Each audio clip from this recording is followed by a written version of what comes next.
Hey there, I'm Joe Urban, CEO of Potrero Medical. And since last year, we've had a significant achievements in our technology, clinically and commercially. We're just about to hit our 50,000th procedure, which should happen next month. The FDA in September of last year gave us a breakthrough designation. This is a follow-on breakthrough from our 510K approved product, and we have a continuous indication from the FDA for our vital sign, what we consider a vital sign, that's intra-abdominal pressure.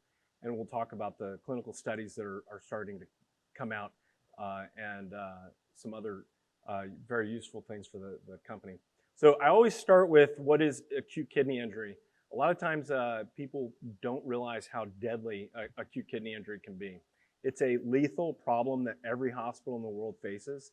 Upwards of 50% of ICU patients will have an acute kidney injury, and those that progress to stage 3, it can be very catastrophic. 300,000 people die every single year from AKI, and that's more than all these cancers, breast, prostate, colon, and lung cancers combined. The economic toll is significant. Every time a patient has a stage 3 renal failure, acute kidney injury, for the hospital, it's 27 to 41,000 per literature, and the NIH has it pegged as a whole aggregate of $27 billion. And as a combat veteran myself, this next one is, it gets me. 1 in 4 patients per a 1.6 million retrospective study at the VA found that patients that had acute kidney injury during their stay at a VA hospital had a 1 in 4 chance of dying. 1 in 4 died. One of our mentors, investors, and advisors and board members in the past, Dr. Fred Moll, states it perfectly. When he first saw the technology, he saw that this is a way for us to elevate the standard of care, that it's just light years ahead of what we do today in hospitals around the world. So what are we solving for? So this is the vital sign for the kidney. It's the last offline organ. Every organ is online, from the heart, lungs, everything. And this is the last one, and it's requiring a nurse to enter the room, hopefully every hour on the hour, and following the procedure that you see here, where it's very manual and tedious, and in this world, it just doesn't exist. An ICU nurse has 125 tasks they have to do every single hour. This one task requires 5 minutes per hour per room. That's 2 hours per day. We have this down at Cedars to 3 minutes in a 24-hour period. So through the automation and workflow relief for the nurse, we've shown significant timing for where we are with a nursing crisis. The second thing is the limitations of the technology.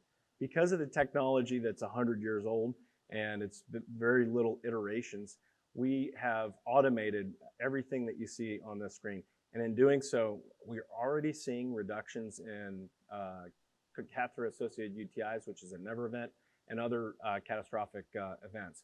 But because we can address these things, it's also giving us minute-to-minute feedback on what the kidney's producing. If you look at the other side of the equation, what goes into the patient is measured with absolute precision, down to the milliliter. What comes out on the other side is a dirty bag that hangs from the bed.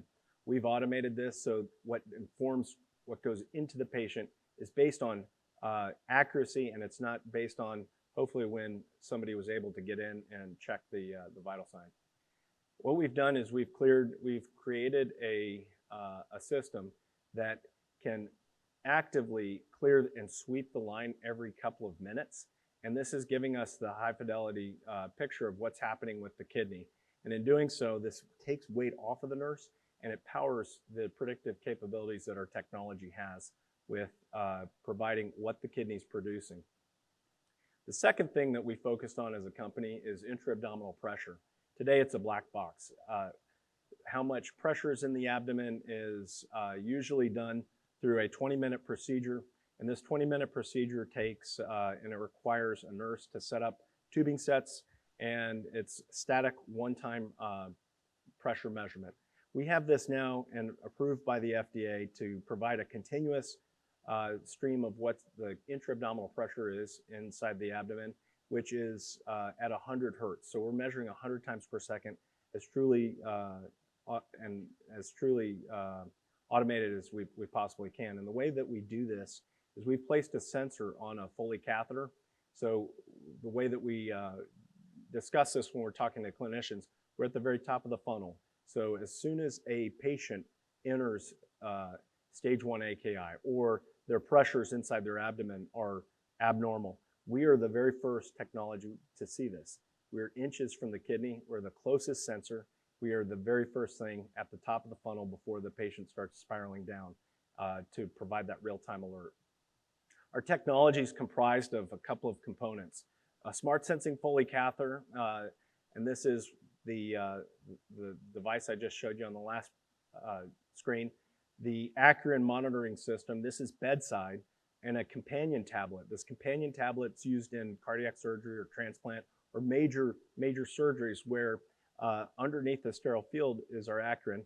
The anesthesiologist and the perfusionist need access to this, and so they have this in their hands at the head of the table. In the ICU, this companion tablet's with the infusion pumps, and this is primarily so it guides the infusion of what goes into the patient based on what's coming out. And then the AccuData is what we send to the EMR. It's where we're building all of our predictive capabilities and our algorithms. All right, so today most of our business is focused in cardiac surgery, and I'll give you an example of what we're competing against with the status quo.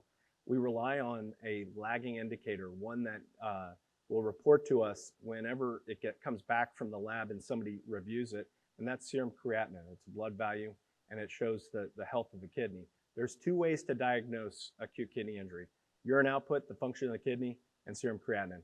In this case, it can take 12 to 24 hours to find out that the kidney's even injured. What we're doing today is we pull this in hours in advance. So 6 hours after the surgery, we can see if a patient is in acute kidney injury stage 1. And we've repeatedly shown in our clinical studies and also with our clinicians that they're able to intervene much earlier because they have the data at their fingertips. And the primary driver of this is it's at eye level. They receive, as soon as a patient enters stage 1 AKI, they see this. And this is what's enabling people like Dr. Al-Kamari to intervene and prevent acute kidney injury at Northwestern as an example. So today, the status quo is a highly manual, variable procedure where nurses are required to enter the room and do a vital sign every hour, and it just doesn't happen. We've automated this. We've brought the kidney online, and we are reporting this to the clinicians. And in doing so, the FDA has agreed that the data that we provided from our 1,200 patient registry, that we can predict acute kidney injury per our initial data. And we were granted a breakthrough designation for this to be studied in a randomized control trial and taken to a 510K pathway or a de novo based on predicting acute kidney injury. Last year, heading into LSI, we were just starting our clinical review of all of the work that we did in 2021. And what I said on stage last year was, we're gonna have some clinical studies to share with you this year. We have 8 that have been published. We have 16 that are on the docket for this year. And the majority of these are cardiac focused, they're transplant focused, but they are investigator initiated, which are fantastic for a CEO that it's less of an industry focus, but it's also a validation that the clinicians are highly interested in what we're doing. And we're looking at everything from intra-abdominal pressure, real time, and being able to see this for the first time, to the function of the kidney and the interactions with the aggregated vital signs, to actually preventing, we believe, catheter-associated UTI because we're actively sweeping this line. And that's what we're continuing to prove out. So 16 on the docket for this year, which is pretty exciting.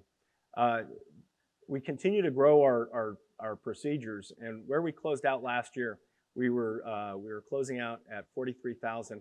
We're about to hit 50,000, and we're on an exponential path. Our monitor base in the U.S. is about over 1,000 ICU beds are covered, and between now and middle of this year, we'll have an additional 600 that are on ICU beds protecting the kidneys, and our total counts continue to grow. We're talking a good cross-section of all types of accounts, large teaching facilities, DOD, VA, pediatrics. We're raising our Series D. We're in the middle of it right now, so I look forward to having conversations with anybody that may be interested in this. And this is primarily to drive that commercial traction that's underway today. So thank you. Last thing is we have a world-class team and a board of directors that are among the best in the industry. Thank you.